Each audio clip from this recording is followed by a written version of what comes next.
নারায়ণগঞ্জের রূপগঞ্জ উপজেলার কায়েতপাড়া ইউনিয়নের চনপাড়া পুনর্বাসন কেন্দ্র। জনবহুল এই এলাকায় কয়েক হাজার মানুষের চলাচলের রাস্তা ও ড্রেনটি এখন আতঙ্কের নাম। রাস্তা ও ড্রেন নির্মাণ কাজ অসমাপ্ত রেখে ঠিকাদার পালিয়ে যাওয়ায় 2 বছর ধরে ঝুঁকি নিয়ে চলাচল করছেন এলাকাবাসী। ড্রেনে নেই কোনো ঢাকনা। রাস্তায় চলাচল করতে গিয়ে এই ড্রেনে পড়ে নারী, পুরুষ ও শিশুসহ প্রায় শতাধিক মানুষ আহত হয়েছেন। যে কোনো সময় ঘটতে পারে বড় কোনো দুর্ঘটনা। সেই সাথে দুর্গন্ধ ও ময়লার কারণে পরিবেশ এখন চরম ঝুঁকিতে। বাড়ছে নানা রোগবালাই, অসুস্থ হয়ে পড়ছে শিশু থেকে বৃদ্ধরা। রাস্তা ও ড্রেন নির্মাণ কাজ বন্ধ থাকায় স্থানীয়রা চরম ক্ষোভ প্রকাশ করেছেন। এই ড্রেনটায় মশা মাছি জন্য মনে করেন বিস্তার ছড়াইতেছে, আমরা খুব দুর্বিধের মধ্যে আছি।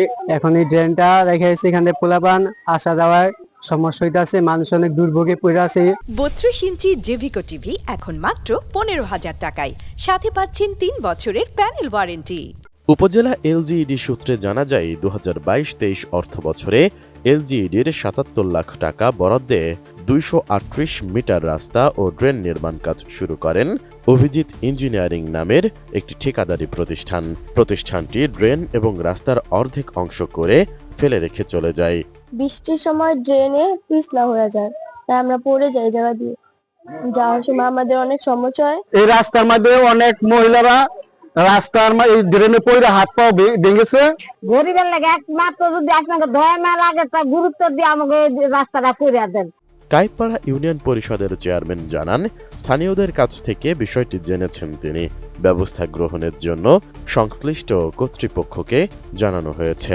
চনপাড়া পুনর্বাসন কেন্দ্রের লোকজন আমাকে আসে জানানো, কয়েকবারে আমার লিখিতভাবে জানায়। সেই কারণে আমি উপজেলা থানা ইঞ্জিনিয়ারকে অবহিত করার পরে থানা ইঞ্জিনিয়ার ওই কন্ট্রাক্টরকে বাতিল করে নতুন করে এস্টিমেট করে কন্ট্রাক্টর নিয়োগ করে কাজটা করার জন্য তারাও ব্যবস্থা নিয়েছে এবং আমিও জানাইছি যেন অতি নিকটে যেন সহজে যেন কাজটা সমাধান হয়।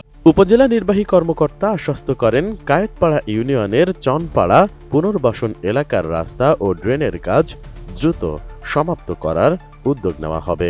চনপাড়াতে যে ড্রেনটি নির্মাণ হওয়ার কথা ছিল, এখানে অর্ধেক করার পরে 5ই আগস্ট পরবর্তী সময় যে ঠিকাদার ছিলেন উনি এলাকা থেকে চলে গেছেন, উনি আর পরবর্তীতে কাজটি করেননি।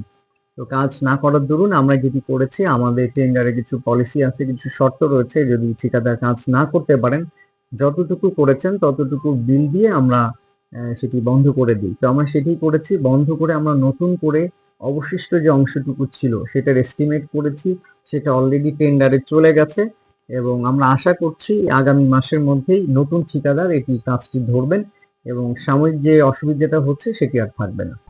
Desk report, ATN news.